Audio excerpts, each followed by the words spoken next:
Hello everyone, welcome back to the channel. Hope so आप सभी लोग जो अच्छे खासे प्रॉफिट में होंगे। अभी टाइम हो रहा है 3:40। आज है 10 अक्टूबर। हम लोग जो आंसर्स करने जा रही है हमें काम आएगा 13 अक्टूबर के लिए, जो है एक मंडे का दिन। तो क्लियरली मैंने आप लोग को कल के दिन भी समझाया था, परसों के दिन भी समझाया था कि मार्केट जो है वो बुलिश है।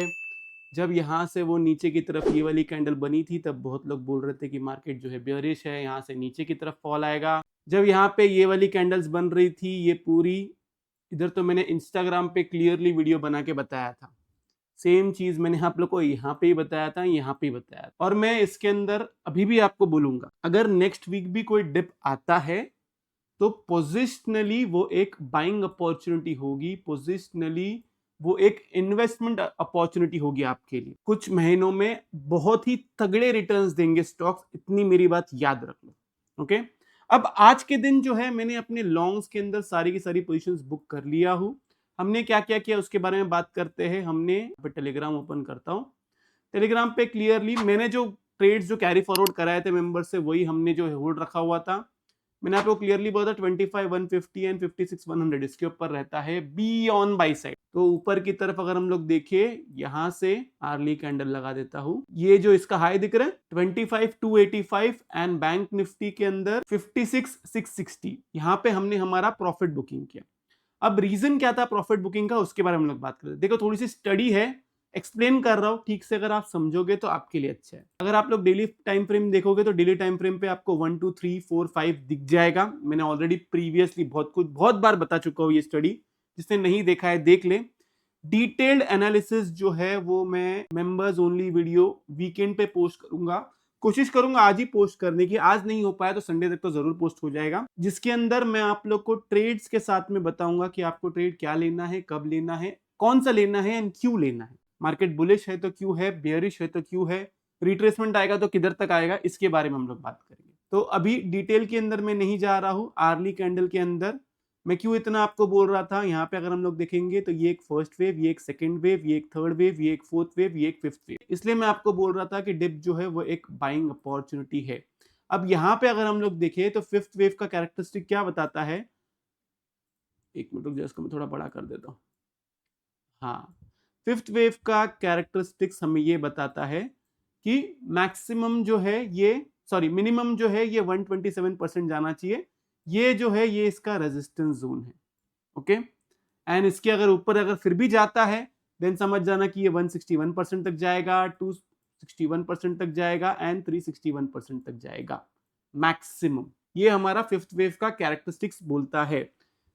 मैंने बहुत रेयरली देखा हुआ है कि ये एक्सटेंशन में जाता है, लेकिन कभी कभी ऐसा होता है, इतना याद रखो। तो अभी आपको कैसे प्ले करना है, मैंने बुकिंग इसलिए किया, मेरे प्रॉफिट बुकिंग इसलिए किया क्योंकि यहाँ पे ये आ चुका था, जो मेरा टारगेट था वो टारगेट अचीव हो चुका था। मेरा मानना ये है कुछ टाइम में कि हो सकता है, 100% कुछ भी नहीं है मार्केट में, हो सकता है कि यहां से ये जो इसने रैली दी है ये यहां तक आए, सॉरी ये नहीं,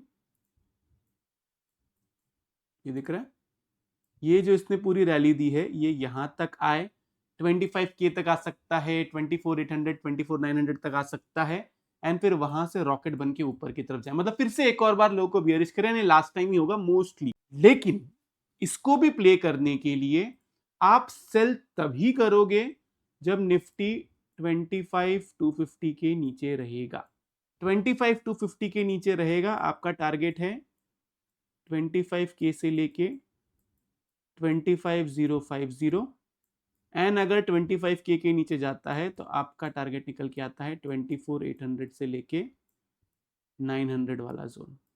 बस इतना ही आपको प्ले करना है, इसके अलावा कुछ नहीं। क्लियर है इतनी मेरी बात। ये रही बात सेल साइड की। अभी हम जो सोच रहे हैं कि नहीं सेल साइड नहीं आएगा, बाय साइड में ऊपर की तरफ जाता है, एक्सटेंशन में चले जाएगा, तो हम क्या करेंगे, एक्सटेंशन में चले जाएगा तो हम जो है 25,350 इसके ऊपर रहेगा बी ऑन बाई साइड। ऊपर की तरफ टारगेट है आपका 25,400 से 450। 450 जो है ये वाला जो दिख रहा है लास्ट प्रीवियस स्विंग, एक बार अगर उसने उसको ब्रेक कर दिया तो फिर डायरेक्ट आप 25,800 के लिए प्ले करोगे। बस इतना ही है, इसके अलावा कुछ नहीं है। टेलीग्राम पे हमने क्या क्या डिस्कस किया था, टेलीग्राम पे जैसे मैंने आपको ये बताया, यहाँ पे हमने उसके बाद में एक शॉर्ट अटेम्प्ट किया था लेकिन हमने उसको कॉस्ट पे ही बुक किया। मैंने मेंबर्स को तो ये 8 तारीख को ही बता दिया था कि बैंक निफ्टी जो है ऊपर की तरफ जाने वाला है। अब रीजन क्या है, बहुत सारे लोगों ने मुझे इसका क्वेश्चन पूछा। देखो एक्सप्लेन करता हूं आपको। यहां पे हमने डेली बेसिस पे क्या देखा था कि 1 2 3 4 5 ये जो है ऊपर की तरफ जाएगा। अब ये जो थर्ड वेव है, ये थर्ड वेव के अंदर ये एक 1 2 3 4 5 बनाएगा, या फिर थर्ड वेव जो है ऐसे ऊपर की तरफ जाएगी देन एक 4 और 5 बनाएगा। इसके बारे में हमें बात करना है। यहां से मैंने क्यों बोला था कि ये ऊपर की तरफ जाएगा, रीजन मैं समझा देता हूं। तो इसके अंदर इसने एक फर्स्ट वेव, एक सेकेंड वेव, देन एक पूरा थर्ड वेव, देन एक फोर्थ वेव, देन एक फिफ्थ वेव। मुझे कैसे पता चला कि ये फोर्थ वेव है? मैंने यहां से यहां तक इसने जो है 38.2% का मिनिमम जो है रिट्रेसमेंट दिया, तभी मैंने उन लोगों को बोल दिया था कि यहां से जो है वो अपसाइड ऊपर की तरफ जा सकता है, अच्छा खासा रैली दे सकता है। ये रीजन था बाय देने का। अब इसके अंदर आपको क्या करना है बैंक निफ्टी में, बैंक निफ्टी के अंदर ना टेक्निकली गाइस सेल का व्यू नहीं है अभी भी, लेकिन बाय आप तब करोगे जब ये 56,800 के ऊपर रहेगा, वरना बाय के बारे में आप नहीं सोचोगे। सेम लॉजिक जो मैंने आप लोग को निफ्टी में बताया है ना, वही सेम लॉजिक। ऐसा हो सकता है कि ये जो है ये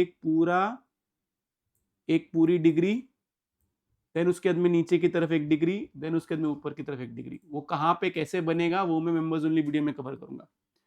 तो आप क्या कर सकते हो, अगर किसी को सेल करना ही करना है, कसम ही खाली है कि सेल करना ही है, तो 56,500 बेसिकली फिर इसके बाहर आपको ट्रेड करना है। अगर ऐसा हुआ कि उसने ये ब्रेक किया, देन वापस नीचे गया, फिर से ऊपर की तरफ आया, सेल नहीं करना। अगर ऐसा हुआ कि इसने ये ब्रेक किया, ऊपर की तरफ गया एंड देन फिर से नीचे की तरफ आया, तो बाय नहीं करना। पेशेंस रखो, मार्केट आपको अच्छा खासा मौका देगा और ऑप्शन बायर्स को मौका मिलेगा। क्लियरली बोल रहा ये मैं, और ये मैं पिछले आपको कितने दिनों से बोलते आ रहा हूं, पिछले 4-5 दिनों से ये सेम चीज बोलते आ रहा हूं। अब आप ऑप्शन बाइंग के बारे में सोच सकते हो, आपको सिर्फ मंथली ऑप्शन बाइंग करनी है, इतने याद रखो। मंडे से मैं और मेंबर्स नवंबर एक्सपायरी में शिफ्ट हो जाएंगे। ये एक वन ऑफ द रीजंस था कि मैंने कैरी फॉरवर्ड नहीं किया। देखो पोजिशनली तो मार्केट का व्यू बुलिश ही है, और ये मैं आपको बोल बोल के थक चुका हूं ये सारी चीजें। बहुत सारे लोग क्रैश का वेट कर रहे थे, बहुत सारे लोग आपको क्रैश का, आपके दिमाग में जा चुका है क्रैश, मुझे पता है। आपको थोड़ा समझदार बनना है। मंडे के दिन कोई न्यूज आ गई, उसकी वजह से मार्केट ने रिट्रेसमेंट दे दिया, नीचे की तरफ आ गया, तो उसको क्रैश नहीं समझना है, वो एक रिट्रेसमेंट है और लोगों को ट्रैप करने का तरीका है। मार्केट ऐसे चलता है। मार्केट को जब ऊपर जाना होता है तब वो बार बार नीचे आके लोगों को एग्जिट करवाता है, ताकि जब मार्केट ऊपर जाते रहे तो लोग शॉर्ट करते रहे। समझो मेरी इस बात को। आज नहीं कैरी फॉरवर्ड कराने का मेन रीजन ये था कि 127% के ऊपर जो है उसने क्लोजिंग दिया है। कितनी आई है आज निफ्टी की क्लोजिंग? हाँ 127% के ऊपर ही क्लोज किया। एक मिनट रुक जाओ, चेक ही कर लेते हैं यहाँ से। हाँ ये देखो 127% के ऊपर क्लोजिंग दी है। तो ये रीजन था कि मुझे कैरी नहीं करना था। मैंने वैसे ऐसे लिए पकड़ के चला था कि 25,300 के ऊपर अगर क्लोजिंग आ गई तो स्टिल मैंने ये सोचा कि नहीं, कैरी नहीं करते हैं, नवंबर की एक्सपायरी में शिफ्ट हो जाएंगे, थोड़ा आसानी से ट्रेड करेंगे। मेरे को ना कोई ऐसा बाकी लोग की तरह, ना मेरे अंदर कोई ग्रीड है, ना मेरे अंदर कोई फियर है कि मुझे सारा पैसा कमाना है, हर पॉइंट्स कैप्चर करना। अगर मंडे के दिन गैप अप भी हो गया या गैप डाउन भी हो गया, मुझे कोई फर्क नहीं पड़ेगा उससे। लेकिन क्या है ना, बहुत सारे लोग ऑप्शन बाइंग करते हैं मेरे ग्रुप में, तो उनके लिए मुझे ये बोलना पड़ा कि कैरी फॉरवर्ड मत करो। नहीं तो क्या है, फ्लैट ओपनिंग हो जाएगी, कुछ भी नहीं किया, मार्केट अलग डायरेक्शन में खुल गया तो सिर्फ प्रीमियम डिके होगा, कुछ नहीं होगा। फिर उसको ठीक करने के लिए, उसको संभालने के लिए फिर मुझे एडजस्टमेंट कराने पड़ते थे। क्लियर है मेरी बात?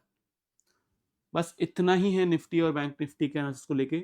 मैं वापस बोल रहा हूँ गाइस, हो सके तो मेंबर्स ओनली वीडियो देखना। पिछली बार जिन्होंने भी देखा है उन्हें अच्छा खासा तगड़ा सा प्रॉफिट हुआ है। आप लोग से रिक्वेस्ट है, सीखने पे फोकस करोगे, मार्केट बहुत पैसा देगा। मैंने ना आज तक कोई कोर्स बेचा हूँ, ना मैं कोई बोलता हूँ कि सेमिनार में आओ, करने के लिए मैं भी कर सकता हूँ ये सारी चीजें और बहुत बड़े लेवल पे कर सकता हूँ। ऐसा नहीं कि बाकी लोग कर रहे हैं तो मुझे बुरा लग, मुझे कुछ फर्क नहीं पड़ता। इन दी एंड आप पैसा मार्केट से कितना कमा रहे हो वो इंपॉर्टेंट है। तो समझो मेरी इस बात को, जो मैं बोलता हूँ उसका कोई रीजन होता है।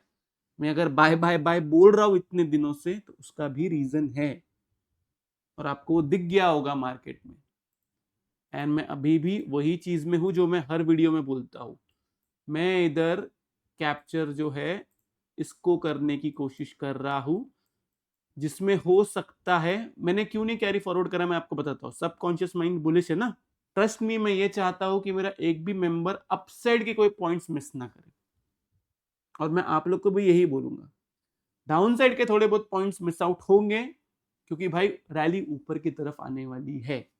समझो इस बात को। सिर्फ वो कोई एक दिन से, एक रेड कैंडल से या फिर कोई एक चीज से वो चेंज नहीं होगा। और ध्यान रहे, अगर 450 के ऊपर ही अगर इसने मार्केट खोल दिया कोई भी न्यूज की वजह से या कुछ भी, तो फिर शॉर्ट करने की गलती नहीं करना। ये मैं आपको अपफ्रंट अब भी बोलता हूँ, शॉर्ट करने की गलती नहीं करना। सेम बैंक निफ्टी में अगर इसने 57K के अबाव अगर इसने ओपनिंग कर दिया, 5750 के अबाव इसने ओपनिंग किया और ये गैप फिल नहीं किया, ओके, ओपनिंग समझो इधर इधर किधर हो गई, नीचे की तरफ आया लेकिन ये गैप फिल नहीं किया एंड पूरे दिन अगर इस गैप को अगर वो फिल नहीं करता है तो फिर बाय साइड में रहना डायरेक्ट 60,000 के लिए। क्लियरली बोलता हूं मैं। मुझे लगता नहीं है कि इतना बड़ा गैप अप होगा, लेकिन स्टिल जो एक और स्टडी बोल रही है, मैं बोल रहा हूं ना, आप मेंबर्स ओनली वीडियो देखोगे ना आपको समझेगा। मैं कोई दोनों साइड से बात नहीं करता कभी, मैं लॉजिकली बोल रहा हूं समझदारी के हिसाब से। तो उसके हिसाब से ट्रेड लो। ध्यान रहे सेम एक्सपायरी आप ना करें। हो सके तो आपका कोई फ्रेंड वगैरह भी सेम एक्सपायरी करता हो तो उसको भी बोले कि सेम एक्सपायरी नहीं करनी, क्योंकि जितना आप सेम एक्सपायरी के दलदल में फंसोगे वो एक गैम्बलिंग है। सबको ऐसा लगता है कि बहुत पैसा मिलता है उसके अंदर, ऐसा नहीं होता है। लोग लॉस ही करते हैं। मैंने आज तक कभी भी same expiry trades unless and until वो हीरो जीरो है मैंने नहीं दिया हुआ है।